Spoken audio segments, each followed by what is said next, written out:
Boa tarde. Agradecer a participação de todos, né? Todos já estão devidamente acomodados, né? Aqueles que quiserem vir para as poltronas da frente ainda tem alguns espaços, mas fiquem tranquilos. Primeiramente, agradecer a todos os vereadores da casa, né? Da importância desse evento, dessa liberdade, né, Alessandra, desse espaço que a gente tem para estar trocando informações qualificadas, especial o presidente, Fausto Miguel Martello, que vem impondo, né, um modelo de gestão diferenciado, que é importante destacar para vocês, está sendo reconhecido em outras cidades. Semana passada nós tivemos a oportunidade de estar apresentando o nosso projeto das câmaras temáticas para mais de 200 outros municípios, né, que buscam saber, né, a dinâmica, né, desse trabalho. Especialmente também o gestor, né, o Sérgio Luiz Deboni, né, que é que é o gestor de gabinete, que é a pessoa que tem essa dinâmica de inovação, tem mais de 40 anos de experiência legislativa, a pessoa que tem um grande conhecimento. Eu tinha visto aqui o Paulo Magalhães, que é o adjunto dele, né, o gestor adjunto também, que dá todo o suporte para as iniciativas. Você conheceu aí o Guto Tavares, né, um jovem talentoso, né, que gerencia aí todo esse processo de comunicação aqui da casa também. Apesar de jovem, né, tem uns cabelos brancos na experiência. E todos os vereadores que vêm apoiando, né? Nós temos aqui a honra, né, a vereadora Kalinda Tinoco, que é uma pessoa, né, que chegou na casa e com várias iniciativas, traz pessoas interessantes para estar apoiando os projetos. Também a Ana Paula, que está representando a vereadora Márcia, né? A Márcia estava vindo, né? Teve uma pequena interveio aí que precisou desviar o caminho, mas está bem representado aí pela Márcia. A vereadora Karina também mandou aqui uma mensagem, né, que está se esforçando para estar presente. E junto aqui, né, muito representado pelos assessores temáticos aqui, todos devidamente instrumentados aí para buscar essas informações qualificadas, porque o objetivo das câmaras temáticas é você estar pesquisando e depois fazer proposições. Essas proposições são políticas públicas de qualidade para o município, né? Então, essa é a dinâmica desse trabalho. A questão específica, né, do suicídio, ele se insere numa câmara temática, que é a Câmara Temática de Saúde. Então, nós temos 6 câmaras temáticas, uma das quais é a saúde. E dada a relevância, né, do agravamento, né, dessa questão do suicídio nos últimos anos, né, de 2013 a 2019, mais de 100 mil, né, casos, né, e com aumento expressivo, né, nos últimos anos. Sim.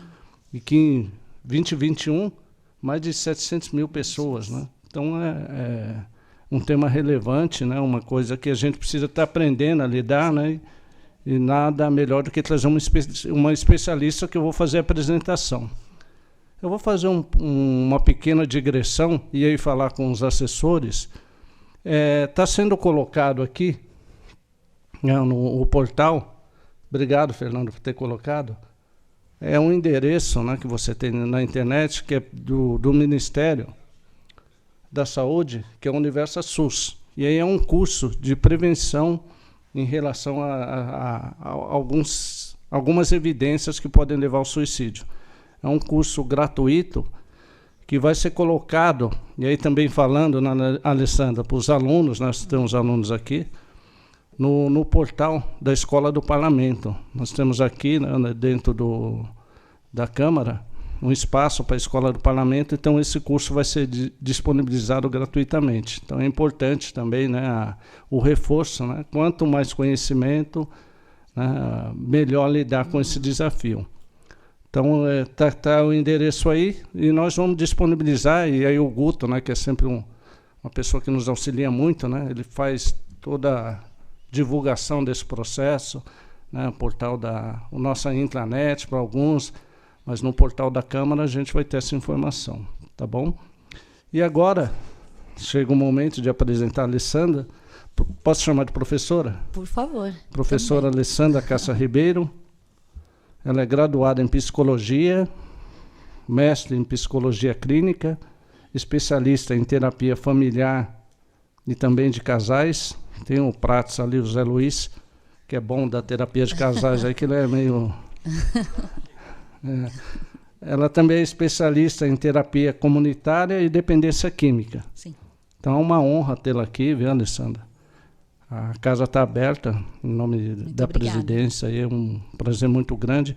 Agradecimento especial à Elaine, que é a coordenadora, né, da Câmara Temática de Pesquisa e Proposições de Saúde, que se esforçou, fez todo um link.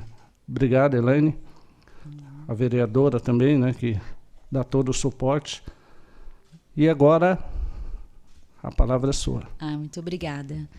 Muito obrigada pelo convite. Obrigada, Elaine. Para mim é um prazer. Boa tarde a todos, a todas.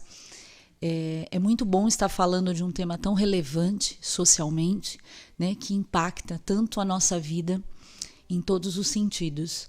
Né? Então, conversar sobre isso, refletir sobre essas questões, torna-se uma questão de relevância social muito grande, porque acomete a vida de muitas pessoas, de muitas famílias. Então, para mim é muito bom estar aqui dividindo com vocês um pouco, né, sobre esse tema, para que a gente possa trabalhar a prevenção e futuros tratamentos que sejam efetivos, porque as pessoas estão realmente sofrendo muito. Né? Como foi dito, segundo a Organização Mundial da Saúde, 700 mil pessoas morrem por ano por suicídio.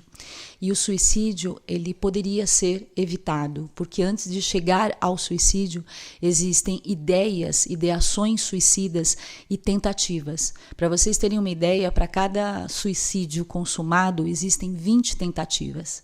Então, se nós conseguirmos acolher essa dor, essa dificuldade, esses conflitos a tempo, nós podemos evitar sim. E quando eu me aprofundei muito nesse assunto, porque como psicóloga clínica e social foi muito necessário, eu verifiquei que o suicídio hoje faz parte, né, acomete não apenas adolescentes, mas várias outras faixas etárias. De 15 a 20 anos, de 20 anos a 39 anos e de 40 a 59 anos. E isso é muito sério. Vocês vão perceber pelos gráficos que eu vou apresentar que esses três grupos etários são acometidos, né? E eu trouxe a amostragem do boletim epidemiológico da Secretaria de Segurança Pública em Saúde, onde essas três faixas etárias estão num nível muito alto e nos últimos 10 anos esse número triplicou. Tá? Então todos esses dados vão ser passados para vocês. Por favor.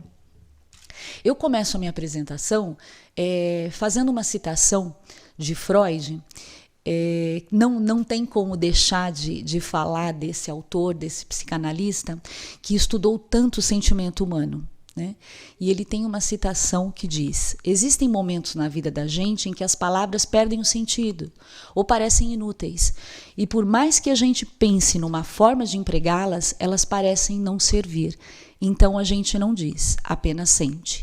Isso quer dizer que quando as palavras não fazem mais sentido, quando a pessoa entra num desespero muito grande e se sente profundamente só, ela sente que nada do que ela faça vai adiantar para diminuir esse sofrimento. Então as palavras não fazem mais sentido, porque antes de cometer a ação, o suicídio, a pessoa dá sinais. E são esses sinais que a sociedade, que as pessoas em volta, que familiares, amigos, devemos prestar atenção. E muitas vezes não percebemos porque temos tantas obrigações, né, tantas responsabilidades, mas também porque muitas vezes estamos desconectados verdadeiramente. Hoje nos conectamos virtualmente, mas presencialmente estamos perdendo as nossas conexões. Por isso que a incidência de doenças como a depressão, que é uma dos principais sintomas, dos principais sinais é a depressão, está acometendo tantas pessoas. Porque as pessoas hoje não se sentem conectadas, não se sentem unidas de verdade. por vínculos seguros. As redes sociais apresentam ilusões, e essas ilusões são muitas vezes compradas. Tá todo mundo tão feliz nas redes, só eu que estou triste. Isso não é verdade. Nas minhas aulas na faculdade, eu divido muito com os meus alunos essa questão. Né? O que nutre a nossa alma são relações reais e não relações virtuais. Por isso que o índice do uso de medicamentos está tão elevado. Por isso que as pessoas estão buscando fugas, né, anestésicos dos mais diversos. Porque a gente está perdendo o outro, perdendo a si mesmo e perdendo o outro de vista. Então, como psicóloga, eu aceitei esse convite justamente para fazer esse alerta. Esse alerta a todas as pessoas que se importam com o ser humano. A gente precisa estar junto, de verdade. E muitas vezes a gente não está junto dos nossos familiares. Dividimos o mesmo espaço e não estamos juntos. Está cada um num cômodo, cada um com a sua vida, cada um com o seu sofrimento, com a sua dor, com o seu conflito. E isso traz consequências a curto, médio e longo prazo. E é isso que acaba impactando na vida de tantas pessoas. E aí eu quero iniciar a partir da definição de um autor chamado Araújo. Ele diz o seguinte: o suicídio refere-se ao desejo consciente de morrer e à noção clara do que o ato executado pode gerar. O que acontece? A pessoa, por mais paradoxal que possa parecer, a pessoa no fundo, muitas vezes ela não quer acabar com a vida, ela quer acabar com o seu sofrimento. Né? E o suicídio acaba sendo a única resposta que essa pessoa consegue encontrar. Né? Porque se ela conseguir uma outra resposta, ela não chega ao ato consumado. Porque ela tem ideações, ela tem ideias, ela tem muitas vezes vontade. Mas se ela tiver uma ligação, um vínculo verdadeiro, a gente pode evitar.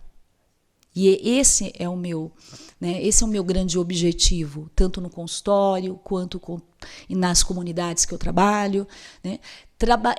Entender que as pessoas, que todos nós seres humanos estamos conectados, né? E como seres humanos a gente precisa se ajudar. A gente precisa olhar para si, né? Estar bem, como que ajudar o outro se eu não estou bem, obviamente. Mas estar verdadeiramente com o outro. E o suicídio é um ato solitário, que parte de um sofrimento indescritível, profundo. E a crença de que a morte é a única solução para os problemas.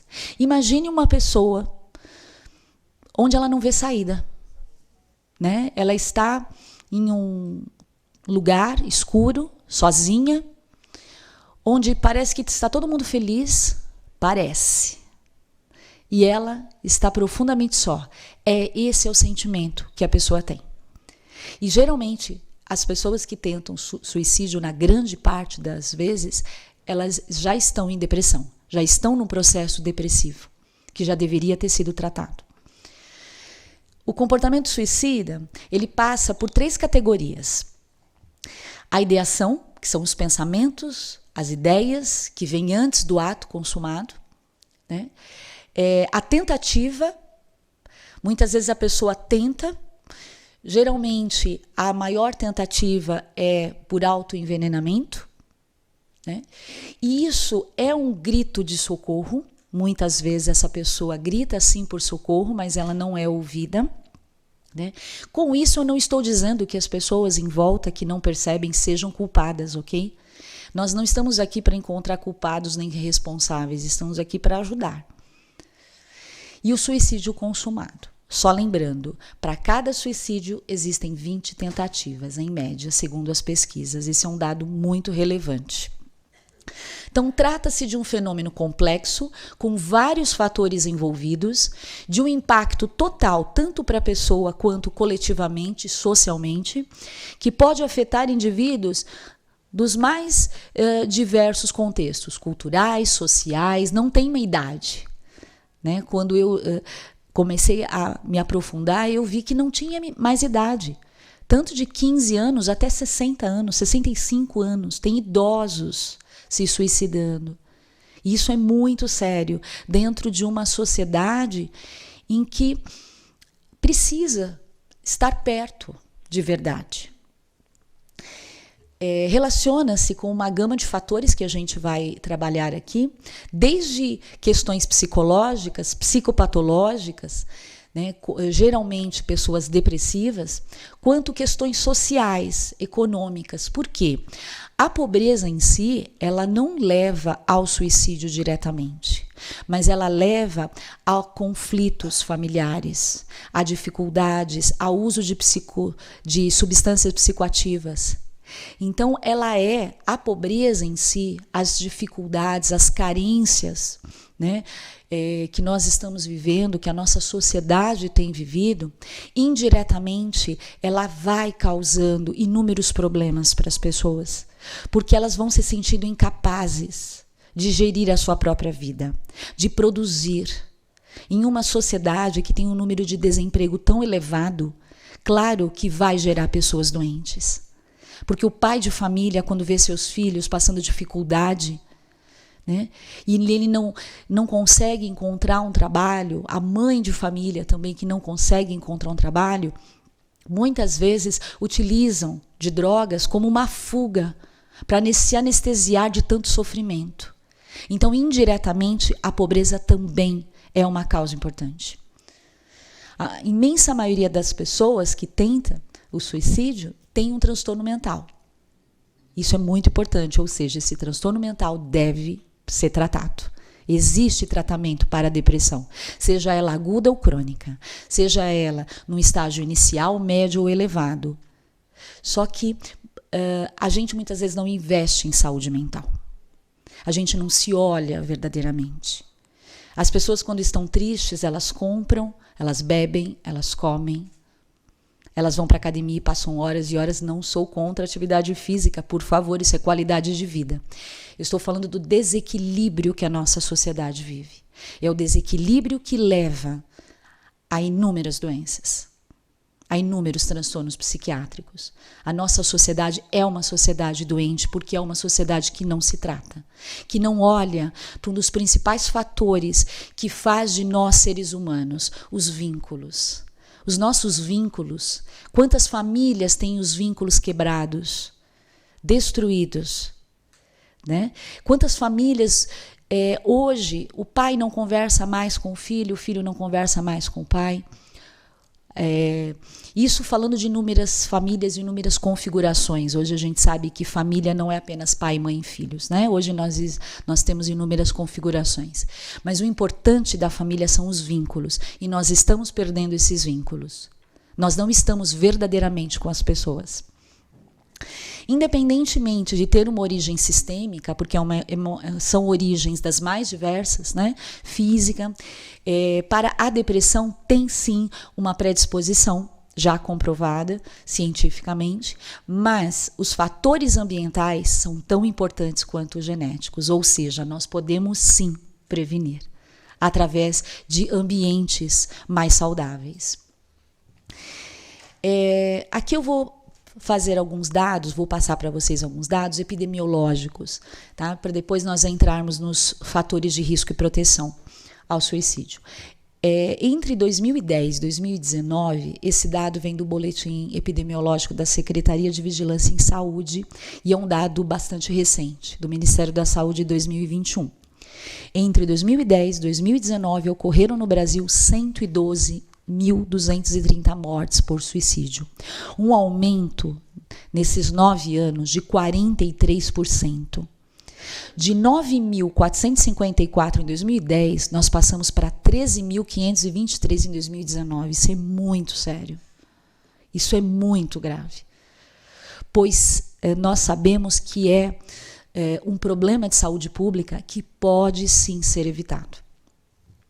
O suicídio é a 4ª maior causa de morte de jovens entre 15 e 29 anos. Nós temos outros fatores de morte, como trânsito, né, como acidentes de trânsito, como o uso de substâncias psicoativas, que também podemos prevenir.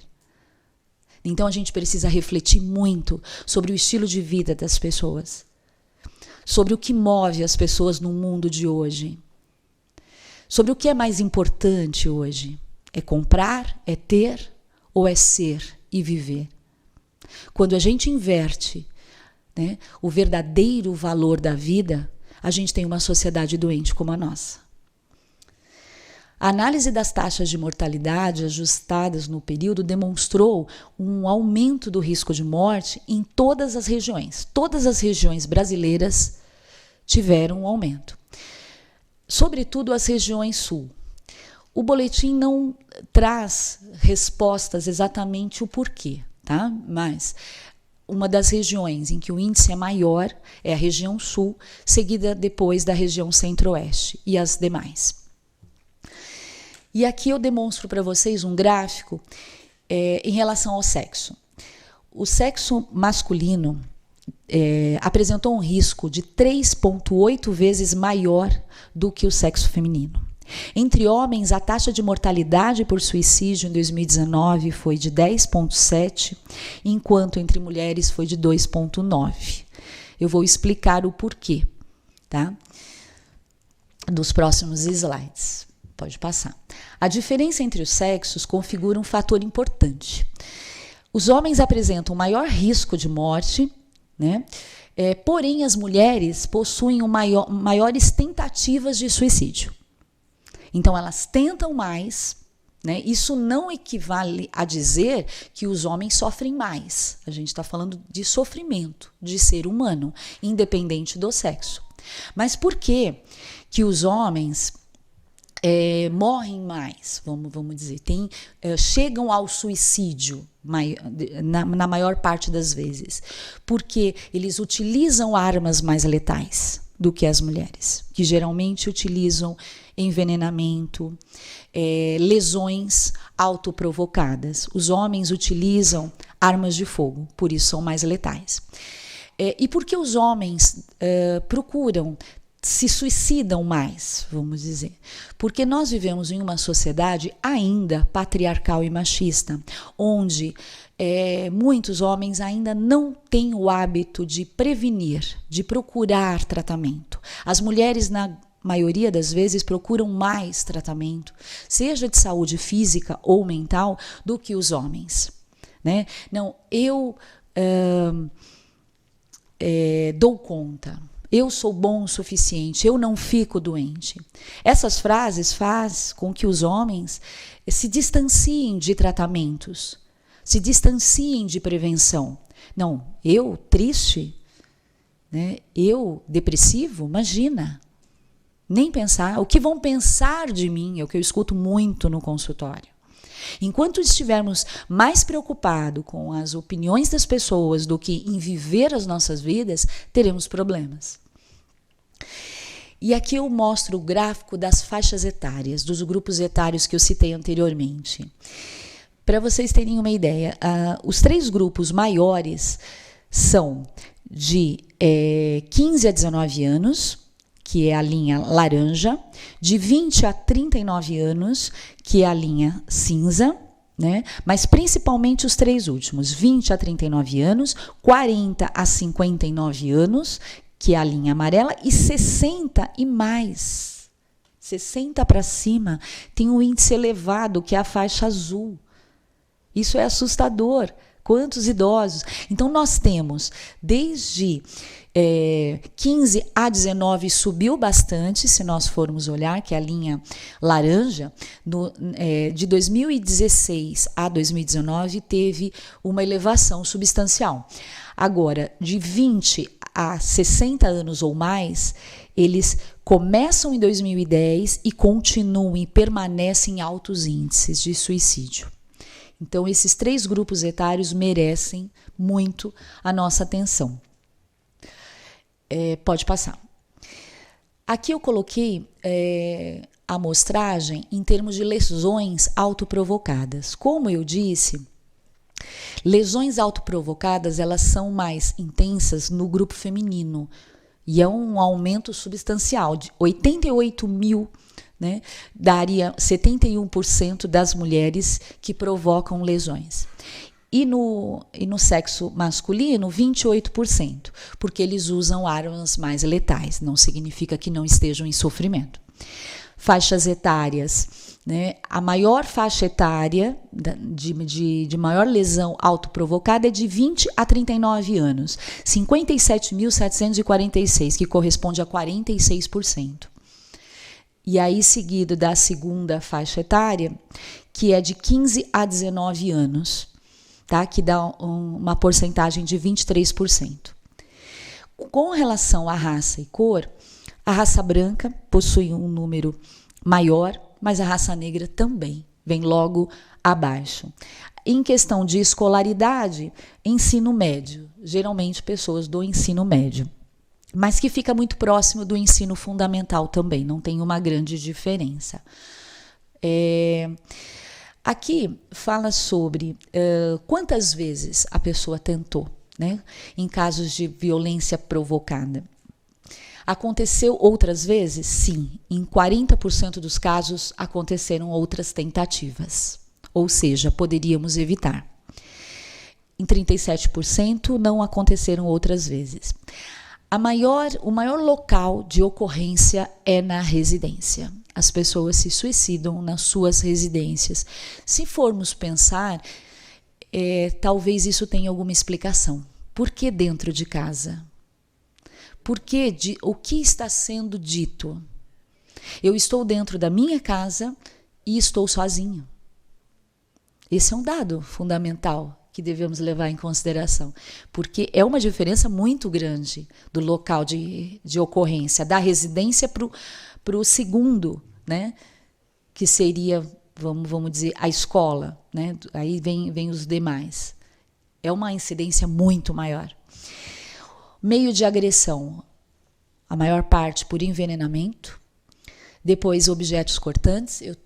Eu recebo no consultório muitos jovens que se cortam com estilete do apontador, né? Fácil manuseio, e elas utilizam bastante.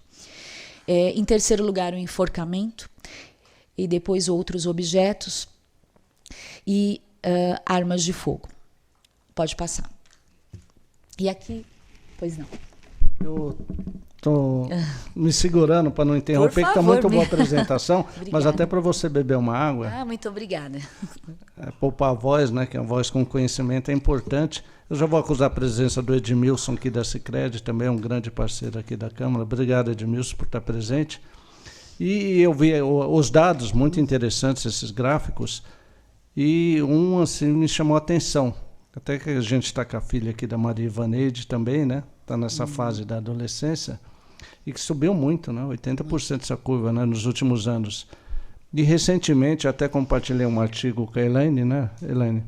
É a questão do suicídio, mas lastreado na questão do bullying.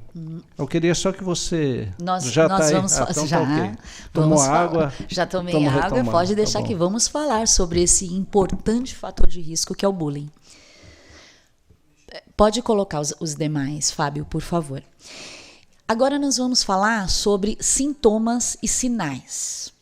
É aí que nós temos que prestar muito atenção. Como eu disse, as pessoas dão sinais. Quais são alguns deles? A tristeza.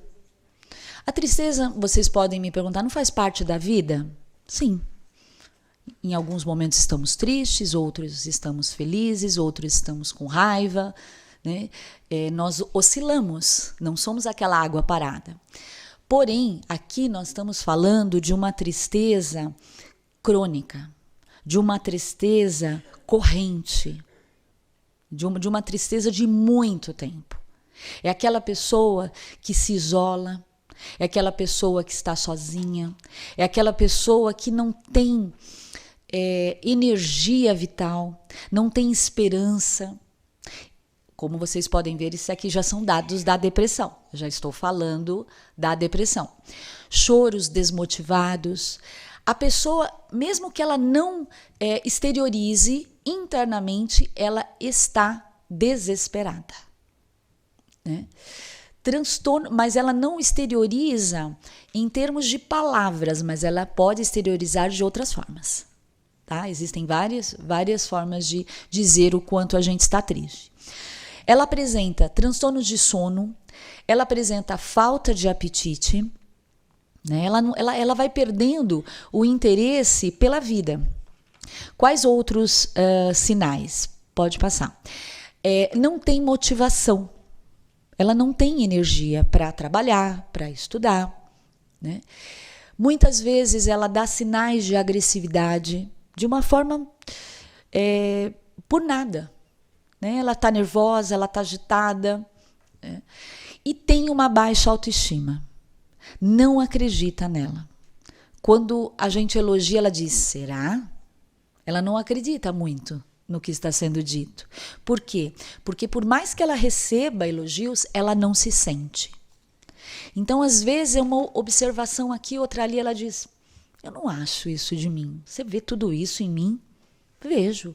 Vejo tantas capacidades, tantas habilidades, e ela não vê. Diminuição do interesse, ela não tem interesse ou prazer pelas atividades. Porque o que traz felicidade ao ser humano? Bons relacionamentos, projetos de vida saudáveis, gostar de si mesmo, amar a sua vida. Se amar não significa não ter problemas, não ter dificuldades, claro que sim. Mas, apesar das dificuldades, a pessoa ela gosta de quem ela é. Ela gosta da vida que ela tem. Isso não significa necessariamente ter muito dinheiro. É importante dizer isso, porque um grande índice de suicídios, de depressão, encontra-se em classes mais elevadas, né? E a gente sabe o quanto é importante termos as nossas necessidades supridas, sem dúvida, mas não só as financeiras, né, para que possamos viver, e eu falo que todos temos o direito de viver com muita qualidade, mas as necessidades emocionais, essas ficam em 10º plano. Quando eu falo para os pais, né, que eu atendo famílias, tanto no consultório quanto em comunidades, eles falam, não, mas eles têm tudo. Maravilha. Né? Eles estão se referindo a uma boa educação, a alimentação, vestuário. E aí eu pergunto, e a educação emocional? E a educação espiritual? Esse é um outro tipo de educação fundamental. Como dever dos pais não é apenas a educação formal e informal, é a educação emocional. Nós temos que formar pessoas capazes de lidar com frustrações. Hoje os jovens não sabem lidar com as frustrações. Hoje uma dificuldade se torna algo terrível, porque eles não aprendem a perder, e a gente aprende a perder desde pequeno. E eu pergunto para os pais, quais são as regras? Quais são as normas? Não, em casa não tem, pode tudo. Já está muito errado. Né? Porque o meu direito acaba quando começa o do outro, isso se aprende dentro de casa. E aí vamos para mais sinais.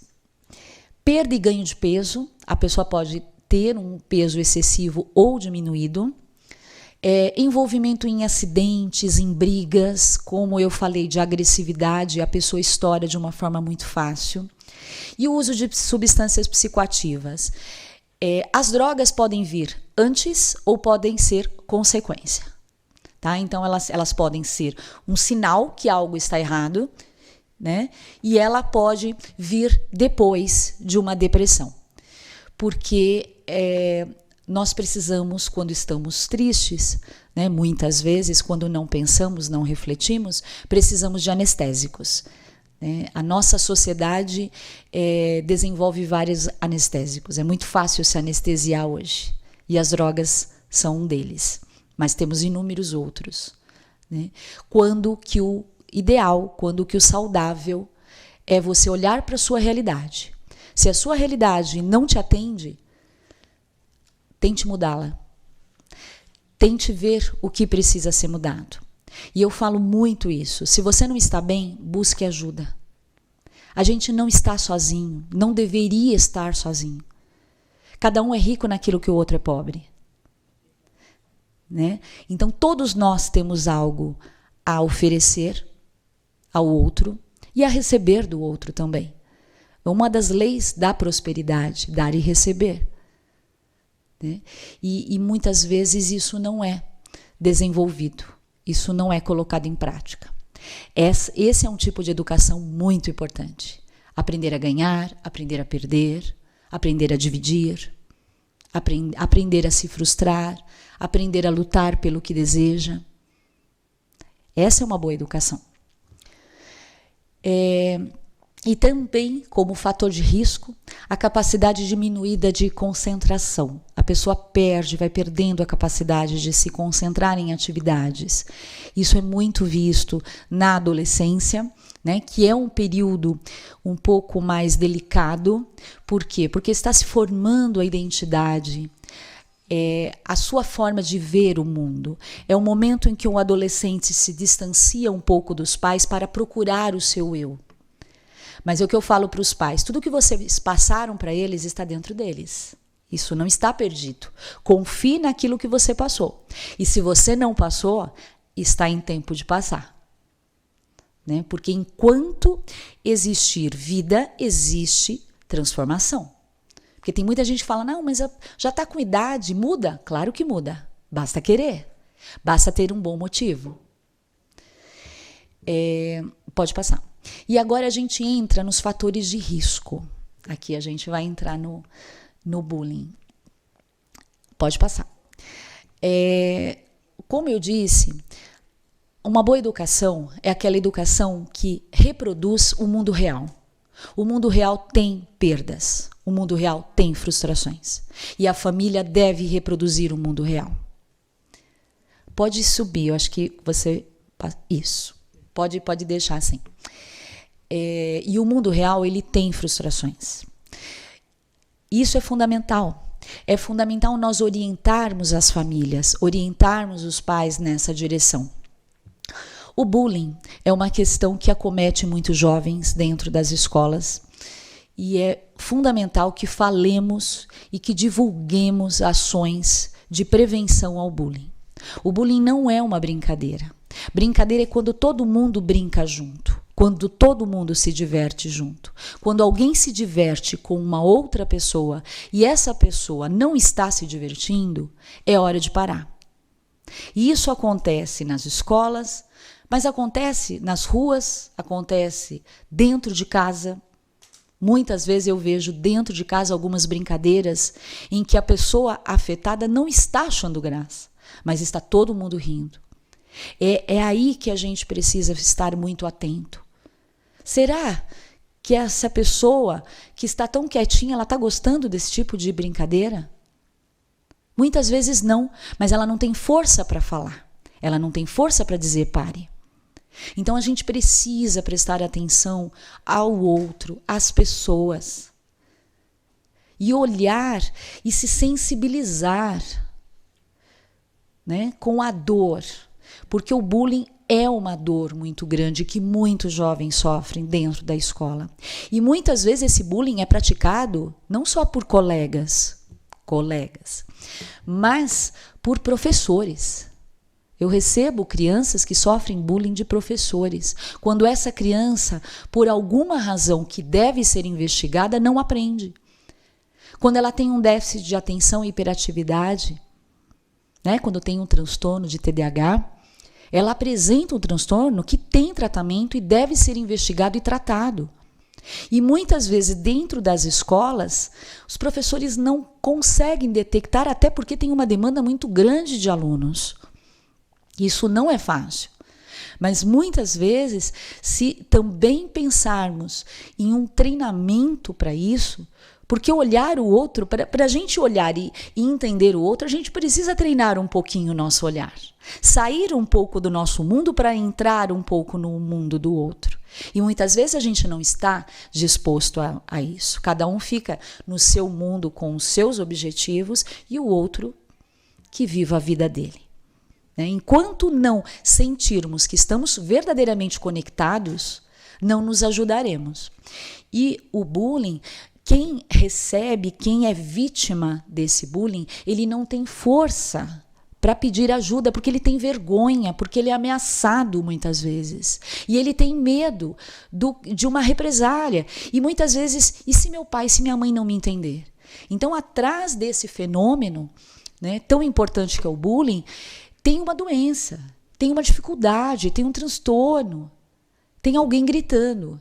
Então, atuar nessa questão também é fundamental. Não, pode voltar. Traumas em relacionamento afetivos também é um fator de risco. Como eu disse, tolerar frustrações não é fácil, né? E muitas vezes as pessoas não estão preparadas para receber um não. E a vida é feita desses nãos, então muitas vezes ela adoece, ela vai ficando triste, ela vai ficando isolada, ela deprime, porque ela não está sabendo lidar com esse trauma de relacionamento. Falta de amigos, nós somos seres sociáveis. Freud dizia que até quando a gente sonha com alguém. Né? Então, nós somos seres eminentemente sociáveis. Nós nascemos para nos relacionar. Quem tem muita dificuldade de relacionamento, essa é uma questão que eu pontuo muito na faculdade, para os meus alunos, se vocês têm dificuldade de se relacionar, vamos trabalhar em cima disso. Imediatamente. Porque a gente precisa estar com o outro. Porque é na troca com o outro que a gente cresce, que a gente aprende a ser ser humano. Inclusive nas diferenças, eu diria principalmente nas diferenças, porque justamente nas diferenças é que me trazem um mundo diferente do meu. Só que a gente está vivendo um mundo que todo mundo tem que ter a mesma opinião. Se alguém tem uma opinião diferente, é meu inimigo. Não. É alguém que está me trazendo uma visão que eu posso não concordar agora, mas amanhã eu posso levar isso em consideração. Pode ser um aprendizado.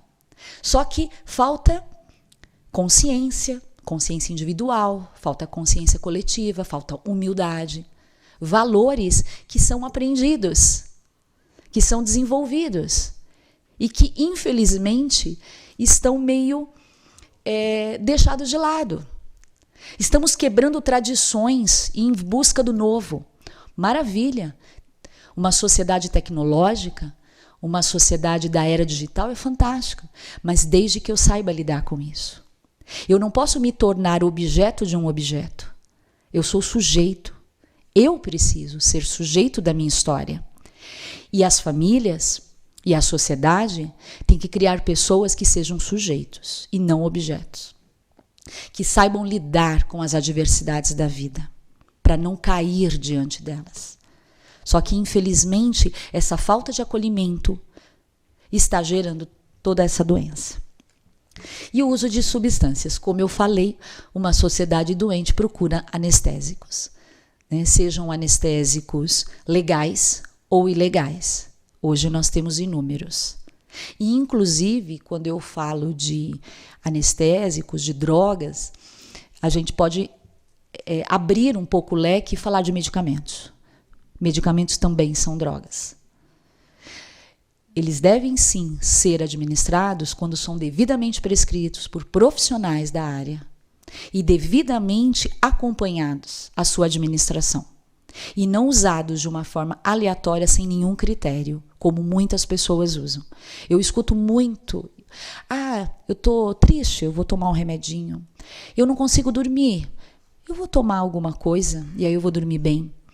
Eu estou com uma dor de estômago, eu vou tomar um remédio. Estou com uma dor de cabeça, vou tomar um outro medicamento. A gente vai se anestesiando e vai naturalizando um fenômeno que não é natural. O que é natural é lidar com as situações da vida. Isso é natural. E não procurar coadjuvantes externos.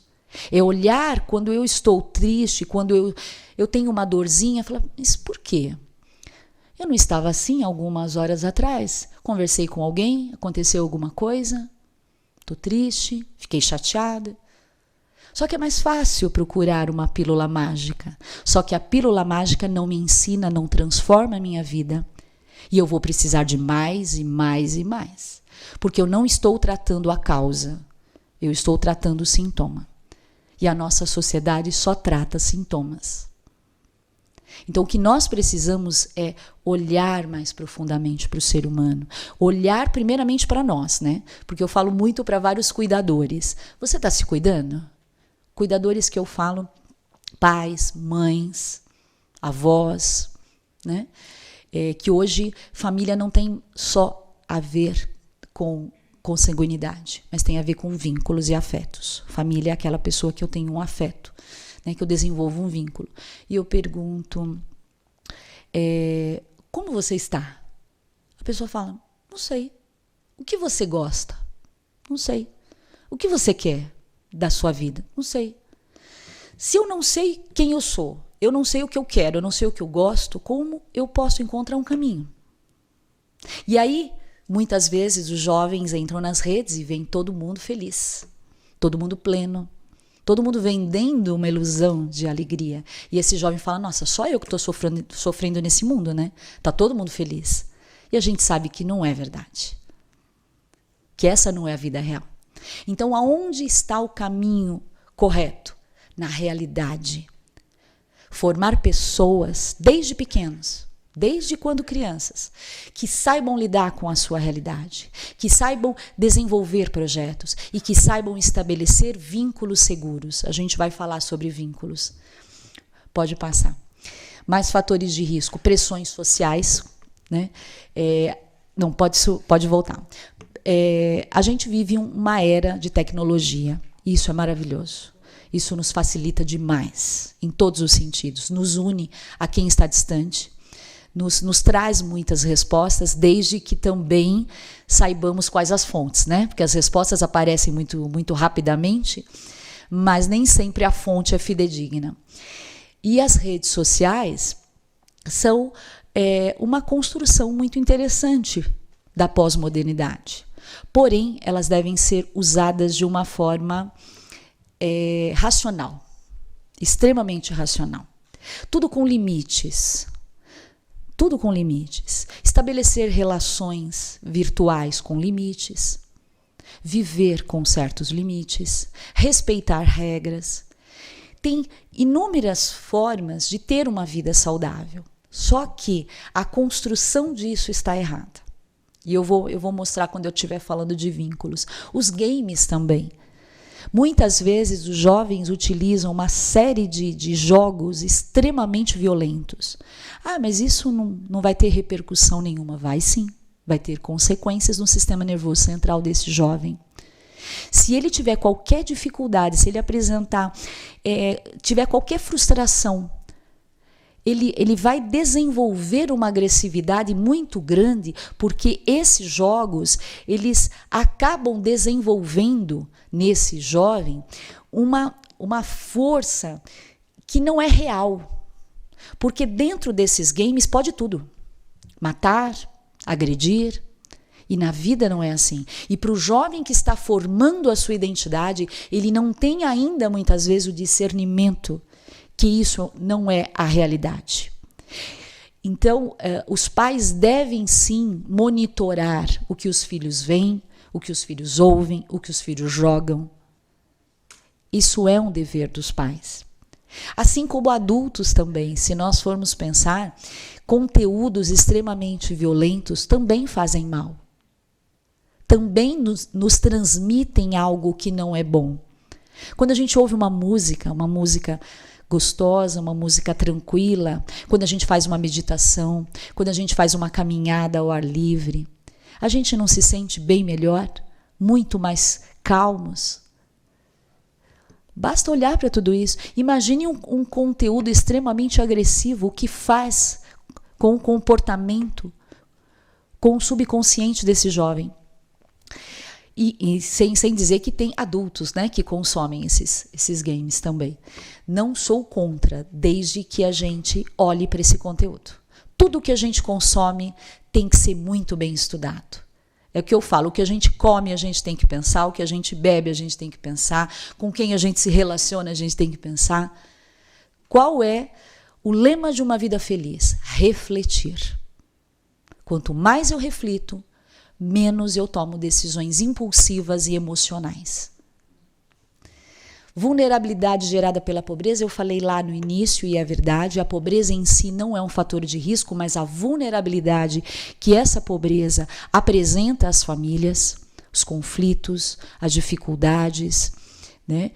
Muitas vezes os pais extremamente tristes, sem esperança, tá? Devido a tantas carências, a tantas privações. Então, ela é indiretamente, sim, um fator de risco. Pode passar. Abusos físicos e sexuais, sem dúvida, são fatores de risco. né? Crianças, jovens devem ser cuidados, protegidos. Esse é um dever dos adultos, dever da nossa sociedade, direito das nossas crianças de serem protegidas. E muitas vezes a gente sabe que o abusador está dentro de casa, né? É alguém próximo. E isso reflete numa falta de confiança que essa criança, que esse jovem, que esse adulto vai desenvolver na sua vida.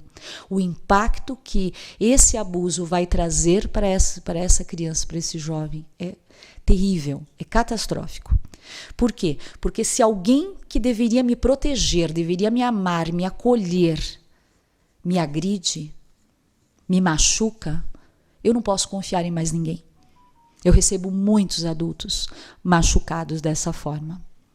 Eu não vou dizer que não tem tratamento, claro que tem tratamento, e eu acredito nele, por isso que eu estudo tanto.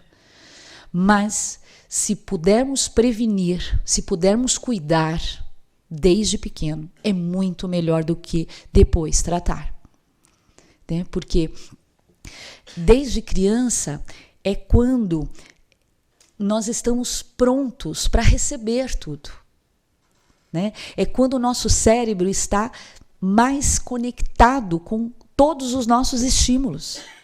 É quando a criança aprende normas, regras, tarefas, e ela precisa ser cuidada desde pequena, com uma boa educação emocional, volto a dizer. Educação emocional é fundamental. Educação formal também, educação informal também, espiritualidade, boas conexões. Isso é sinônimo de vida saudável. Maus tratos, obviamente que está ligado à questão de abusos, né? E conflitos em decorrência da orientação sexual. A orientação sexual também, quando ela não é bem correspondida dentro do ambiente familiar, ela apresenta sim problemas. Essa pessoa sofre sim, porque a orientação sexual não é opção sexual. Muitas vezes a gente escuta, né? É uma opção. Não é uma opção. Ninguém quer ou não quer ser homossexual, ser bissexual, ser transexual. É algo que você sente, é algo que vem de dentro, é o teu sentimento. E quem pode julgar o sentimento do outro? Ninguém. Só que o que acontece? Por que essa discriminação, esse preconceito, esse tabu, que nunca se pode falar sobre isso? Porque existe muita ignorância. Ignorância no sentido de desconhecimento. É uma outra questão que é importante que seja falada, refletida, discutida. O que é orientação sexual? O que é uma identidade de gênero? O que é uma identidade sexual? E muitas vezes as pessoas não estão preparadas, os pais não estão preparados, os professores não estão preparados, né, para receber essa demanda. Porque hoje o jovem se sente mais livre para ser, só que a sociedade não está preparada para receber esse ser, né? Então, orientar, estimular programas de orientação e de prevenção nesse sentido da orientação sexual é muito importante para prevenir depressão e para prevenir suicídio. Pode passar.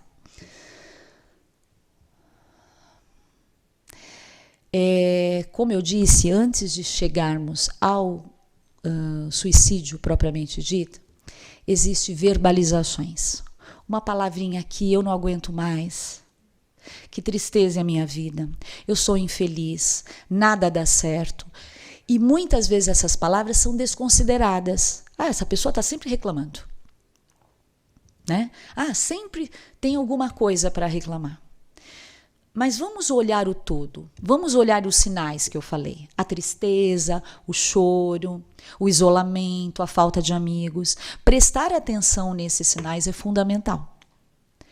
E para isso não precisa apenas ser familiar, basta ser humano. Basta ser um humano capaz de olhar e entender e amar um outro humano. Pode passar. Tentativas repetidas, como eu falei, para cada suicídio 20 tentativas. E a família. Aqui a gente vai entrar num tema que eu adoro, não pode, isso aqui, que eu adoro, que eu sou terapeuta de família, de formação, porque eu acredito muito no potencial da família, como uma célula-mãe da sociedade. E a gente precisa resgatar valores, tradições, não deixar o novo, incorporar o novo, mas não deixar as tradições, os ritos de passagem, né, que eram tão importantes.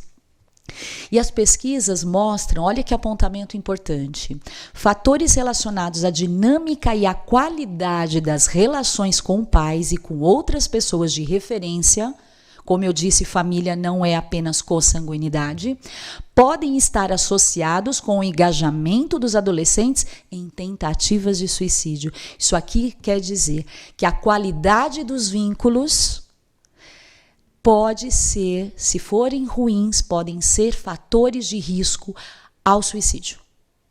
Esse é um dado fundamental, que todas as pesquisas que eu estudei, todas elas pontuavam essa questão da qualidade dos vínculos. Olhem a importância dos vínculos. Por quê? Porque se nós formos pensar, nós saímos de casa com inúmeras tarefas, responsabilidades, temos dias cheios, mas no final do dia não é bom voltar para o nosso ninho, para o lugar onde a gente vai encontrar o acolhimento, independente da idade que tenhamos. Não é bom saber que vai ter pessoas ali para nos receber? Imagine quem não tem isso. Como essa pessoa se sente? Ou numa família que até mora junto, divide o mesmo espaço, mas não tem esse acolhimento. Como essas pessoas se sentem? Sozinhas. E viver sozinha no meio da multidão é terrível. É tão ruim quanto viver solitariamente. Porque você olha e não vê. Porque você não se sente visto.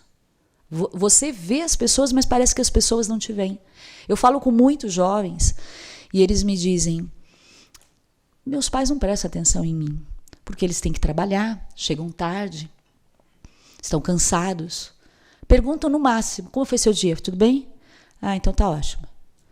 E cada um vai para a sua vida, fazer o seu prato, comer individualmente, né? Eu falo, micro-ondas foi assim, uma grande invenção. Porém, muitas vezes é mal usado. Porque cada um faz o seu prato individualmente e vai para um cômodo da casa comer solitariamente. O micro-ondas deveria ser para fazermos um prato coletivo, sentarmos à mesa e dividirmos as nossas experiências do dia.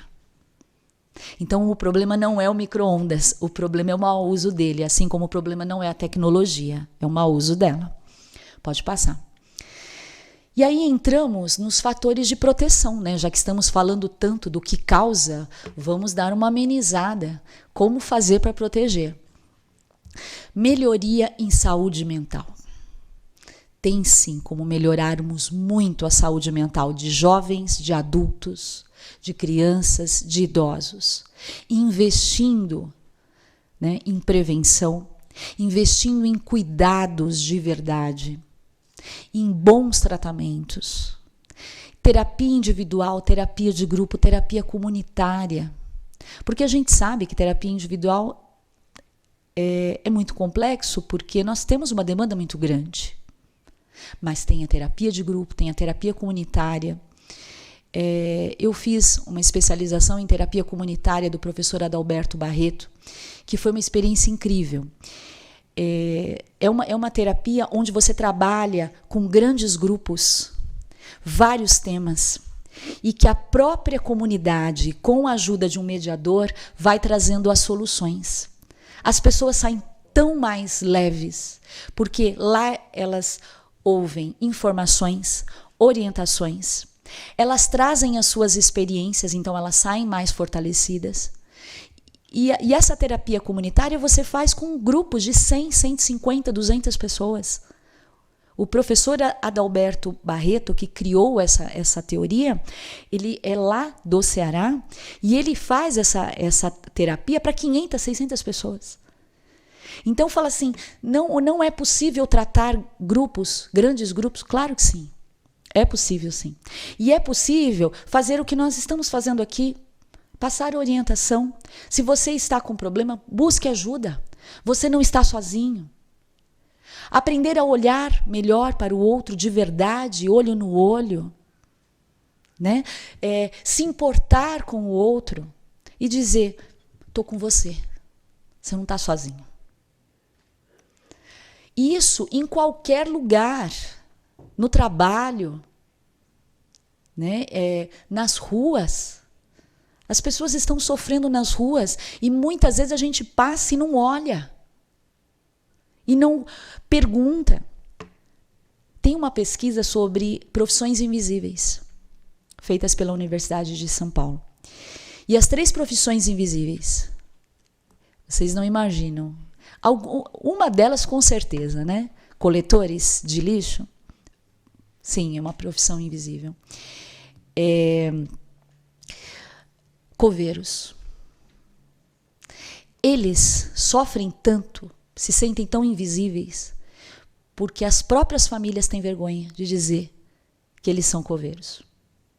E sabem uma outra terceira profissão invisível? Entregadores de pizza. Eles dizem assim, as pessoas pegam a pizza e batem a porta na minha cara. Não falam nem boa noite. Eu pareço um nada, eu me sinto nada. Os coletores, os varredores de rua que todos os dias varrem as mesmas ruas, as mesmas casas, os donos dessas casas não falam bom dia, não falam boa tarde. Como essas pessoas se sentem?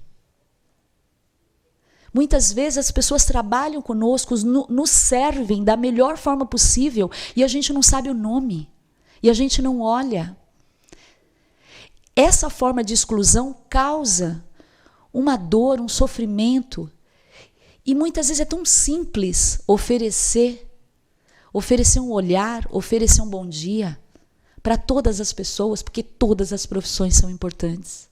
Isso transforma a nossa sociedade, isso gera saúde mental. Porque senão a gente vai partir do princípio que para gerar saúde mental precisa de grandes, né, mirabolações, grandes tratamentos. Não.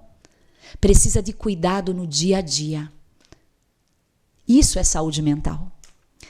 E na instituição escolar, obviamente, é fundamental, como um microsistema da nossa sociedade, que os professores estejam preparados para receber as crianças, né? Que reflete transformações, porque muitas vezes as escolas ainda estão em um padrão antiquado de educação, de metodologia, tratando todos os alunos da mesma forma. As pessoas são diferentes, os alunos são diferentes, eles têm capacidades, habilidades e necessidades diferenciadas. E muitas vezes os alunos não são vistos individualmente. E é necessário, sei que não é fácil, mas esse olhar é necessário, porque cada pessoa é um ser humano diferenciado. Então, novas metodologias onde se enxerga o aluno como um ser de capacidades, porque muitas vezes a gente só olha para as dificuldades, para os erros desse aluno, e não olha para suas capacidades. E as múltiplas inteligências descobertas por Howard Gardner em 1980 diz que todos temos múltiplas inteligências. Temos algumas mais desenvolvidas, temos uma delas extremamente desenvolvidas, mas todos temos inteligências. Se todos temos inteligências, a não ser quando temos algum transtorno neurológico, salvo algumas exceções. Mas os educadores têm que ter isso muito claro. Todas as crianças possuem suas potencialidades. Eu tenho que olhar sim para as dificuldades, mas eu tenho que olhar para as potencialidades, para realçá-las, para esse aluno ter uma força, uma autoestima, para ele lutar, né? E trabalhar em cima das dificuldades. Porque se eu estigmatizo esse aluno, com que força? Como que ele vai acreditar que ele tem condições? Então, a escola precisa ser treinada, os educadores precisam ser treinados, os pais precisam ser treinados, né? A sociedade precisa ser treinada. Pode passar. E fatores de proteção, a gente não poderia deixar de falar novamente na família. A família é um fator de risco quando ela oferece uma educação disfuncional, que a gente não fala família desestruturada, porque toda família tem uma estrutura, mas a gente fala de família disfuncional. Quando ela é disfuncional, ela é sinônimo de doença? Sim, mas ela é doença, e ela é sinônimo, sabe de quê? De saúde. É para isso que a gente precisa trabalhar. Quais são os fatores que vão gerar proteção à saúde mental? Vai melhorar os relacionamentos. Pode passar. Reconstrução de vínculos. Vínculos seguros. Nós temos vínculos inseguros e vínculos seguros. O que são vínculos seguros? É quando a pessoa se sente verdadeiramente amada. Quantos pais dizem para os seus filhos: eu te amo, você é importante para mim? Contam a sua história um pouquinho para que os seus filhos conheçam quem eles são verdadeiramente. Quantos pais que conversam sobre seus sentimentos, que perguntam para os seus filhos como eles se sentem, quem são os amigos, de verdade. Isso constrói vínculos, sabe por quê? Porque isso demonstra: eu me importo com você. E tem muitos jovens que acreditam que os pais não se importam. E eu acredito sim que a grande maioria se importa muito, mas não demonstra isso. Não consegue demonstrar. Por quê? Ou porque teve um dia muito cheio, ou porque não teve isso dos seus pais. Então, quando a gente orienta essa família a ressignificar essa história, ele passa a se relacionar com seus filhos de uma outra forma. Não é porque eu não tive, eu não posso fazer. Eu posso aprender. E é isso que a gente precisa, né, fazer junto, aprender. Comunicação eficaz. A comunicação, ela constrói um relacionamento e ela destrói um relacionamento. Porque as palavras são armas de poder. Né? São armas, são instrumentos que podem unir e instrumentos que podem destruir. Uma boa comunicação eficaz, uma comunicação verdadeiramente eficaz, é aquela em que um fala, que emite a mensagem, o outro ouve, e que a pessoa que está ouvindo está entendendo verdadeiramente o que você está querendo dizer. Muitas vezes uma pessoa fala uma coisa, o outro entende outra, responde de uma outra forma, né? E muitas vezes é uma comunicação extremamente agressiva. Nós devemos prestar atenção na forma como nós falamos e no conteúdo. Muitas vezes ficamos ligados apenas no conteúdo. E a forma? E o tom? E o amor? E o carinho na voz? Ah, mas eu vou passar um ensinamento, uma prática educativa? Ok, mas passe com amor. Vai ser muito mais bem recebida. Nós mesmos, nós não prestamos muito mais atenção naquela pessoa que é cordial, aquela pessoa que olha para nós, que se importa conosco, ou aquela que vem com 10 pedras na mão.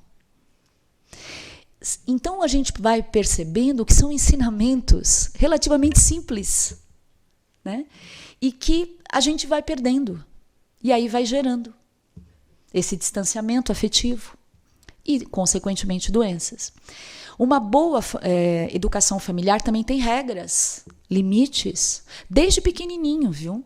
Porque às vezes eu atendo famílias que vem um jovem de 15, 16 anos que não tem limites, não tem regras. Por quê? Porque não recebeu lá atrás. O ideal é desde pequeno. Desde quando começa a entender, 2, 3 aninhos. Cada um arrumar o seu quarto. Cada um ter uma responsabilidade dentro de casa. Porque pai e mãe não são empregados. E mesmo se tem algum auxiliar, tem que fazer alguma coisa. Por quê? Porque é cooperação, família coopera. Família divide. E a gente aprende a dividir fora, aprendendo dentro. E as crianças não estão aprendendo essas regras que são básicas e que formam um cidadão. Limites. Nem tudo que eu quero eu posso. Muitos pais falam, mas eu amo. Como é que eu vou dizer não? Eu falo, justamente por você amar, diga não. Porque a vida vai dizer muito não. Então é melhor ele se acostumar a receber o não dentro de casa, pode ter certeza. Diga assim: eu te amo muito, mas isso você não pode. E explique cordialmente, gentilmente o porquê. E ele vai entender. E seja uma boa referência para os seus filhos. As maiores referências são os pais, ou quem faz o papel de pai e mãe, tá? Exemplo de ser humano, exemplo de pessoa solidária, exemplo de bom profissional, exemplo de bom pai, de boa mãe. É isso que as crianças precisam. Bom gerenciamento de situações difíceis. A gente tem que aprender a lidar com as situações difíceis. Os pais vão orientar. Quando nós somos pequenos, a gente não sabe. Então, aí os pais têm que fazer. À medida que vai crescendo, vai orientando e não resolvendo tudo. Tem muitos pais que fazem tudo pelos filhos. E isso não é correto, porque isso reproduz um mundo irreal. Eles têm que aprender a lidar com as suas dificuldades e saber que se eles precisarem, vão poder contar com os pais. Esse é o ideal. Então, tem que aprender a administrar. Os pais devem ser bons orientadores e bons exemplos. Pode passar. Reforços positivos. Antigamente, a educação tinha outros contextos, né? Tinha outras práticas. Se falava assim, não se pode elogiar. Não pode elogiar porque senão vai estragar a criança. Hoje, as novas práticas educativas, as novas metodologias de ensino dizem exatamente o contrário, felizmente. Reforços positivos faz com que a criança, faz com que o jovem acredite mais em si mesmo. E isso é muito bom. E a punição que eu coloco aqui é tirar o que gosta quando faz algo de errado. Né? Punição não é bater porque isso não resolve. E isso está super errado. Isso não forma ninguém. Só transforma as pessoas em futuros agressores. Né? O que nós temos que fazer é orientar, dizer o sim e o não quando necessário. Aumento da tolerância à frustração, já falei, tem que dizer não. Momentos em família, rituais, aniversários. Estar junto com a família. Ter, sim, amigos, mas estar junto com a família. Relações de afeto, de amor. Demonstrar amor é maravilhoso. Todo mundo gosta de receber amor. E ajudar os jovens a construir projetos de vida. É importante ter projeto de vida. Pode passar. Sendo a família e a escola importantes instituições, no desenvolvimento eu coloco aqui biológico, psicológico e social do ser humano, eu trago estratégias de prevenção para finalizar a minha apresentação. Melhor atendimento nas redes de atenção à saúde em relação aos cuidados com a infância e adolescente, especialmente por psicólogos, assistentes, psiquiatras. Vocês podem dizer isso já existe, mas precisa ver se o que existe dá suporte, dá acolhimento, oferece intervenções individuais e coletivas corretas, né? Precisa dar esse suporte de uma forma carinhosa, junta. Pode passar. Ações de promoção de saúde mental e programas anti-bullying, né? Lançar programas de prevenção são muito importantes. Orientação psicoeducativa aos professores, eu acho fundamental que os professores tenham uma formação, uma atenção especial para melhorar a comunicação com seus alunos e estimular, como eu falei, as capacidades e habilidades. Pode passar. Encontros educativos e dialógicos no contexto escolar entre profissionais da área da saúde mental e alunos, né? Promover encontros entre profissionais e alunos para falar sobre o quê? Sobre violência, sobre luto, sobre respeito e cidadania, empatia, drogas, ética, sexo, temas que fazem parte da nossa vida. E que muitas vezes o jovem tem dúvidas e não sabe, e não tem um canal para trazer as suas perguntas, os seus questionamentos. Isso é muito importante, né? Ter esse diálogo. Pode passar. Promoção de encontros psicoeducativos com famílias, aqui está na formação das famílias, na terapia junto com as famílias, né? Em terapias de grupo junto com as famílias. Sobre o quê? Sobre limites, falando sobre regras, como que um pai ou uma mãe fala sobre sexualidade, orientação sexual, sobre drogas, é um tabu que as famílias não sabem como tratar com seus filhos. Hierarquia dentro da família é necessário, né? Porque a gente convive num ambiente hierárquico. E limite de acesso aos meios que promovam violência, né? A gente precisa coibir qualquer tipo de violência. Como eu falei dos games, e o uso mesmo de armas, a gente sabe que não é adequado. Né, que não é adequado em qualquer idade, muito menos numa idade de formação de identidade. Elaboração de cartilhas, né, sobre você, eu até dei um nome, tá? Isso foi intitulado por mim, Você Não Está Sozinho. Questões ligadas à saúde mental e acessos a serviços e cuidados. Prestar atenção no outro e ver e dizer você não está sozinho e promover uma cartilha sobre isso. Onde procurar ajuda, de que forma. E um plano consolidado de pós-venção. Esse plano consolidado é para familiares enlutados, para sobreviventes, a gente fala enlutados, para profissionais da área da saúde que sofrem muito porque trabalham com o suicídio, fazer um trabalho com essas pessoas, porque muitas vezes elas podem desenvolver uma depressão, se não forem tratadas também. Tá? Então, tanto o jovem que tentou suicídio, muitas vezes ele tem um tratamento de 1 ano, é pouco.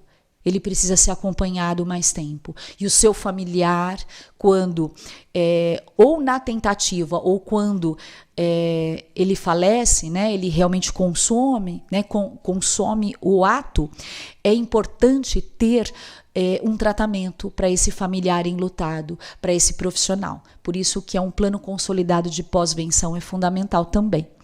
Pode passar. E o CVV, eu acredito que todos conheçam, né, que é um centro de valorização à vida. Nesse número de telefone tem várias redes, né? Tanto pode ser por chat, tanto por Skype quanto por e-mail. Passei aqui o site, né, para as pessoas também procurarem ajuda. Se não tiverem ajuda próxima, que procurem o CVV. Pode passar. E eu finalizo com as minhas referências, o boletim e todos os livros, artigos científicos que eu coletei. Pode passar? Pode passar? E eu deixo a vocês o meu muito obrigada por esse espaço, foi muito bom e espero ter colaborado de alguma forma. Desculpe se eu corri um pouquinho no final, mas é que eu queria passar tudo o que eu havia proposto. Muito obrigada a todos. Parabenizar a professora Alessandra. Parabenizar a professora Alessandra, excelente. Foi muito, prendeu a atenção de todos. Eu já vou pedir para a Elaine subindo aqui com um pequeno mimo aqui. Né? Mas eu gostaria só de deixar alguns recados. Primeiro, agradecer o ex-vereador Eduardo Camei, que está presente. É uma honra tê-lo aqui. Eduardo Camei é uma pessoa muito positiva aqui para a cidade. Fazer algumas observações rápidas. Eu acho que foi bem completa, né? Tem várias sugestões. Eu tentei. Tem até alguma... tem uma lição de casa aí para o nosso grupo de saúde, né? Que é a Câmara Temática, que está relacionada à política pública. E aí, no sentido de começar a elaborar uma política pública relacionada a essa orientação do bullying, que eu achei muito interessante, do professor para com o aluno. Então, vamos elaborar alguma questão, depois vira um subsídio, qualquer vereador que quiser, né, apresentar esse projeto, ele pode apresentar. Né? Não em detrimento dos demais pontos que são importantes, mas essa é urgente, porque é muito grave. Né? Um aluno não vai querer ir para a escola, vai ter evasão. Com certeza. Eu estava trabalhando dados agora do IDEB, estava com um grupo de educação trabalhando no IDEB, e a questão se agravou, né, com a pandemia. E a gente não pode se dar o luxo de ter mais evasão. Né? A formação, nós tivemos um impacto grande em termos de Brasil. Então, essa já é uma lição de casa. Em relação à estruturação, nós vamos colocar, né, no nosso portal né, na Escola do Parlamento, que é importante também, é um espaço para circular conhecimento. O curso, né, que deve ser complementado por uma orientação. Então, você primeiro olha o curso, mas depois tem que ter uma orientação de uma profissional. E também, se você permitir, deixar essa apresentação lá também. Com certeza. O conhecimento tem que ser multiplicado, Perfeito. Tem que ser estendido a todos. Então, a gente vai deixar disponível a apresentação, né, lá também, é um ponto importante. E, sobretudo, né, a análise da questão a tratativa tem que ser como o processo, né? O dia a dia, verificando nas questões. Tem uma questão que depois nós podemos se alongar, que agora se fala muito no metaverso. E o metaverso é uma fuga para um ecossistema diferente. É, né? Um outro anestésico. E que ali é tudo bom, né? Depois, quando voltar para o real, aí a realidade é bem se complica, diferente. Né? Sai do avatar e vem para o físico. Né? É mais fácil, né? É mais fácil. Eu estou triste, eu vou para o metaverso. E lá posso tudo. Lá eu sou quem eu quiser. E a gente tem que pensar nisso daí também, né? Foi uma honra e um prazer estar aqui durante essa apresentação. Em nome do presidente, a gente coloca à disposição a casa. Eu agradeço muito pela acolhida, por ter podido expor um pouco, né, do meu trabalho e do que eu acredito. Porque juntos a gente constrói um mundo muito melhor e mais humano. Muito obrigado a todos.